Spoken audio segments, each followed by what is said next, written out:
இந்த வீடியோல வர வயசான பாட்டிய பார்க்கும்போது, நம்ம வீட்லயும் இவங்கள மாரி வயசான தாத்தா, பாட்டிங்க, அம்மா, அப்பா கண்டிப்பா இருப்பாங்க. நமக்கும் ஒரு காலகட்டத்தில வயசாக தான் செய்யும். இத மனசுல வச்சுக்கிட்டு இந்த வீடியோ கடைசில வரைக்கும் பாருங்க. என்னோட மனசுக்கு பட்ட தெரிஞ்ச சில கருத்துக்கள சொல்றேன். என் பேர சொல்லி ஒரு டீ, ஒரு போண்டா கண்டா வாங்கிட்டு நான் வாங்கி சாப்பிடுவா? ஆமா. சரி, இந்தாங்க. நான் என்கிட்ட காசு இருக்கு, நீங்க வச்சுக்கங்க. இதுக்கு தான் நான் சரி, நான் வச்சுக்கிறேன். நீங்க கோச்சிக்காது, இங்க வாங்க. இதை நான் வாங்கி சாப்பிட்றேன். ஏங்க நான் ஒன்று சொல்லட்டுமா? சரி, அழுவாதீங்க. நான் இதை வாங்கி சாப்பிட்டுக்கிறேன். இந்த காசு உங்களுக்கு நான் என்ன பண்ணணும்? சரி, அங்க ஆசிரமம் இருக்காம எனக்கு கொண்டு விட்டுடியா? உங்களுக்கு செலவு வச்சிருக்கீங்களா? எனக்கு குத்துறீங்க. இந்த பேச்சு தான் பேச. சரி, மன்னிச்சிங்க. எல்லாம் இங்கிலீஷ் மீடியம் படிக்க வச்சீங்க. நீங்களா? ஐயோ ஆயா, நான் இருக்கிறேன். என்ன அழுவுறேன்? நான் இருக்கேன், சொல்றேன்ல. இங்க வந்து 21 நாள் ஆகுது. சரி, அழுவாத. நான் பாத்துக்கிறேன் உன்னை. நான் பேசிட்டு நான் என்னன்னு சொல்றேன்.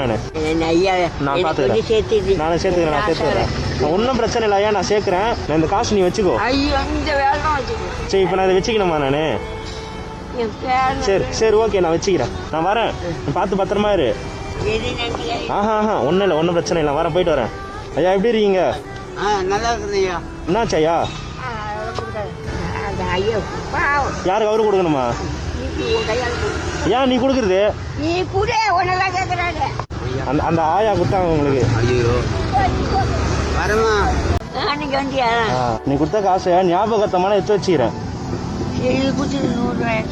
100 ரூபாய் தெரியா? ஐயா, வேணாம்.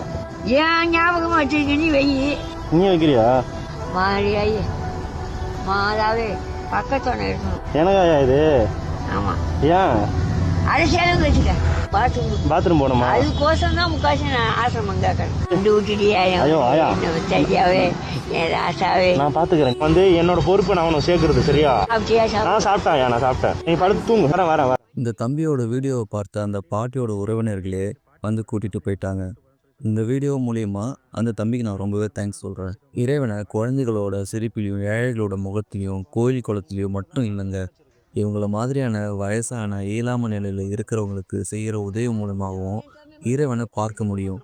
நான் என்ன சொல்ல வரேன்னா, உங்கள் வீட்டில் இருக்க வயசான பெரியவங்களை இந்த மாதிரி விடாமல் கடைசி வரைக்கும் கேர்ஃபுல்லாக பார்த்துக்கிட்டீங்கனாலே முதியோர் இல்லங்கள் குறைஞ்சிருங்க. நாம் குழந்தையா இருக்கும்போது அவங்க தான் பார்த்துக்கிட்டாங்க. அப்போ இந்த மாதிரியான நிலையில் நாம் தான் பார்த்துக்கணும். இது நம்மளோட கடமையும் கூடங்க.